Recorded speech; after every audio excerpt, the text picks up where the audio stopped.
नमस्कार साथियों, मेरा नाम है श्रेयांश और स्वागत है आपका हमारे YouTube चैनल में। दोस्तों, हमारे हम तो फकीर आदमी हैं। 17 सितंबर के बाद फकीरों की तरह झोला उठाकर जाने वाले हैं। उन्होंने कुछ समय पहले यह जो बात कही थी वह सच होने वाली है। ऐसा हम इसलिए कह रहे हैं क्योंकि प्रधानमंत्री नरेंद्र मोदी खुद एक के बाद एक ऐसे संकेत देते जा रहे हैं, जिसके बाद सवाल उठ रहा है कि क्या 17 सितंबर के बाद देश को नया प्रधानमंत्री मिलने जा रहा है। अब आपके मन में सवाल होगा कि मोदी ने अपने रिटायरमेंट को लेकर कौन सा संकेत दिया है और मोदी के बाद देश का अगला प्रधानमंत्री कौन होगा। आपके इन दोनों सवालों का जवाब हम आपको इस वीडियो में देंगे। दोस्तों, पिछले कुछ समय से आप देख रहे हैं कि मोदी सरकार अपने ही फैसले की वजह से बैकफुट पर आ रही है, पेंडिंग में पड़े काम को निपटा रही है। ऐसा तब हो रहा है जब मोदी 75 साल के होने वाले हैं, इसलिए रिटायरमेंट को लेकर अटकलों का बाजार गर्म होता जा रहा है। लेकिन सबसे ज्यादा चौंकाने वाली तस्वीर 7 सितंबर को देखने को मिली, जब भाजपा सांसदों की 2 दिन की वर्कशॉप में मोदी पहुंचे और पहुंचते ही रिटायरमेंट को लेकर संकेत दे दिया। इस पर हम बात करेंगे,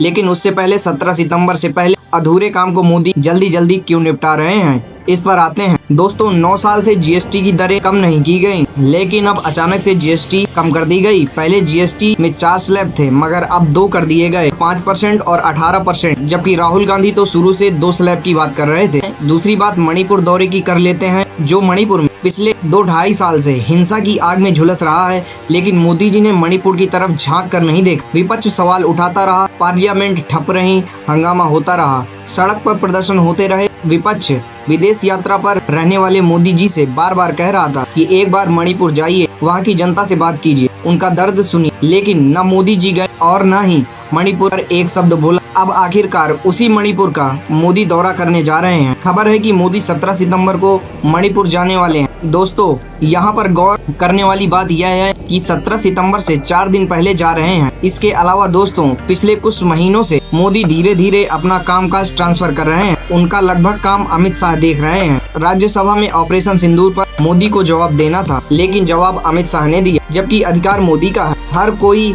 मोदी के मुंह से जवाब सुनना चाह रहा था, लेकिन जिम्मेदारी अमित शाह ने निभाया और इन्हीं सब हालातों के बीच मोदी ने अपना विदेश यात्रा रद्द कर दिया है। आप इस बात से अच्छी तरह वाकिफ हैं कि मोदी जी को विदेश यात्रा पर रहना कितना पसंद है, लेकिन अचानक मोदी जी का एक अहम विदेश दौरा रद्द कर दिया गया है। यह विदेश दौरा 26 सितंबर को यूनाइटेड नेशन का था। सबसे अहम आप कह सकते हैं, मोदी जी का स्पीच यूनाइटेड नेशन के जनरल असेंबली में होना था। वहां पर ट्रंप, पुतिन, शी जिनपिंग सभी को बोलना है, लेकिन अचानक से दौरा कैंसिल कर दिया गया। अब मोदी जी की जगह पर विदेश मंत्री जाएंगे। यह सभी संकेत मोदी जी के रिटायरमेंट की ओर इशारा कर रहा है, क्योंकि सारे काम 17 सितंबर के पहले हो रहे हैं। लेकिन 7 सितंबर की जो तस्वीर सामने आई है, उसने इस हवा को और बल दे दिया है। दिल्ली में भाजपा सांसदों की 2 दिन की वर्कशॉप रखा गया है। इसमें एनडीए के सभी सांसद शामिल हुए, मगर प्रोग्राम से मोदी की तस्वीरों ने सबके होश उड़ा दिए। सवाल उठने लगा कि सब आगे चलने वाले मोदी जी अचानक पीछे क्यों बैठे हैं। उनके साथ कदम से कदम मिलाकर चलने वाले जेपी नड्डा, अमित शाह और राजनाथ सिंह नजर नहीं आ रहे हैं, बल्कि मोदी जी एकदम अकेले बैठे दिखाई दिए। चेहरे पर परेशानी साफ झलक रही है, जबकि भाजपा के सारे सांसद सबसे आगे वाली लाइन में बैठे हैं, मगर मोदी जी कहां पर हैं? यहाँ पर बैठे दिखाई दिए।